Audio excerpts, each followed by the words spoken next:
Hello everybody, it's Jeremy from Nomadic Storm Chasers.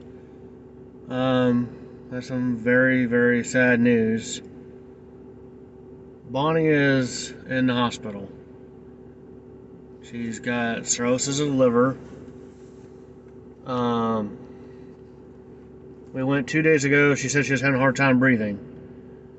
And they gave her a pint of blood and some antibiotics. Said she had pneumonia in her left lung. Her right lung was collapsed. They took 2 liters out of the right side of her chest. And she says she started feeling better. So they sent us home. So that's on the 1st. Then later that evening, she started having problems with breathing again.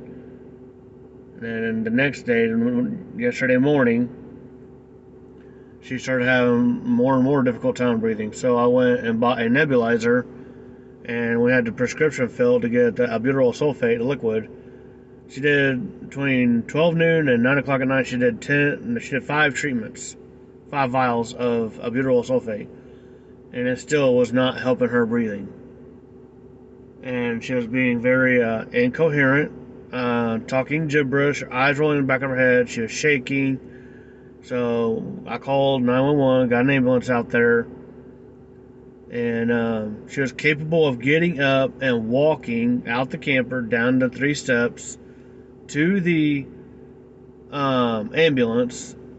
And when she got in the ambulance, they put her on the oxygen, and her oxygen levels went up to 98. But before that, they said her oxygen levels were about 50. So the oxygen mask really helped her a lot.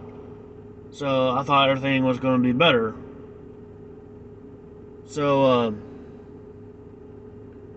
she went to the hospital last night. They said, you're not allowed at the hospital. You can't get in. You can't ride an ambulance.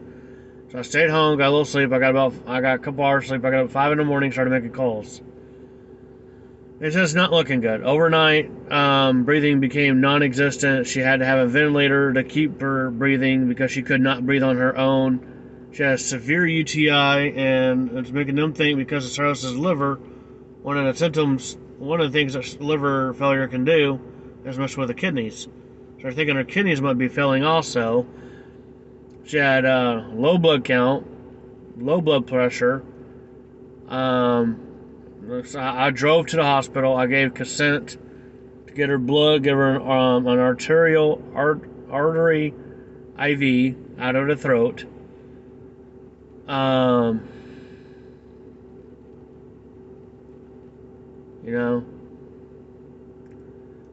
I asked them, but they let me see her for a couple minutes. I went in, I gave her a kiss on the forehead, told her I love her. They told me to take all of her stuff because they didn't need it in the room. And that's when she was in an emergency room in room 2. And I sat in the parking lot waiting to hear anything. And they finally called me and said they're going to transfer her to ICU. I said, would I be allowed to visit at all, even for a few minutes before she goes to ICU? They said, absolutely not. I said, okay, well, I want to go back home. So I drove towards the home, but I just can't stand to go into the camper and see everything. One of the last things the nurse told me was even after giving her 2 blood transfusions and antibiotics and liquids, her blood pressure is still really low. And I asked if she's going to die, and they said she can't promise anything.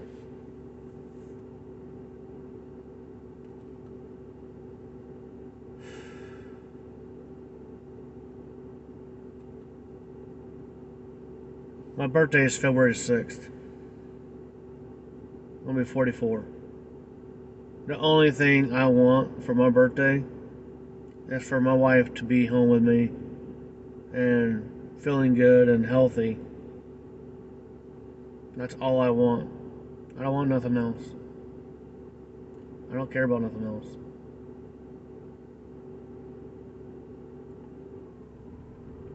I've cried so many times today, I don't even think I could cry anymore if I wanted to.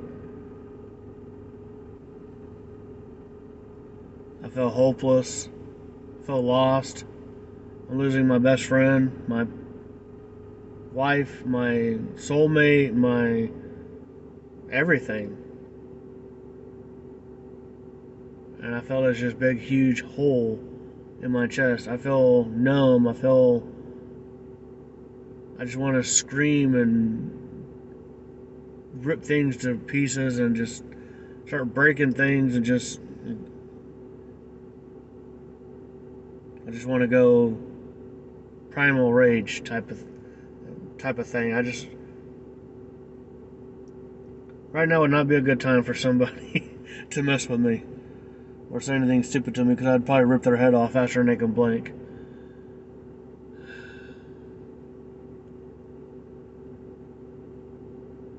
This is really hard. I know a lot of people go through this. You know, everybody's losing people to Omicron, coronavirus, to COVID-19, all this stuff, cancer, AIDS, violent crime. I mean, I know everybody loses somebody. A lot of people become callous to it. And the way the nurses talk to me, she was just another person, just another thing, another number in the system. To me, personally, it hurts. It's the most horrible feeling that I could ever have in my life, and I don't ever want to go through it again. If I lose her, I literally lose everything. I have nothing. I will be back on the streets. I'll probably end up doing what I know how to do to survive. 10 years I've been with her, and I haven't had to break any laws to survive. I haven't had to do anything illegal to survive, except for driving without a license. But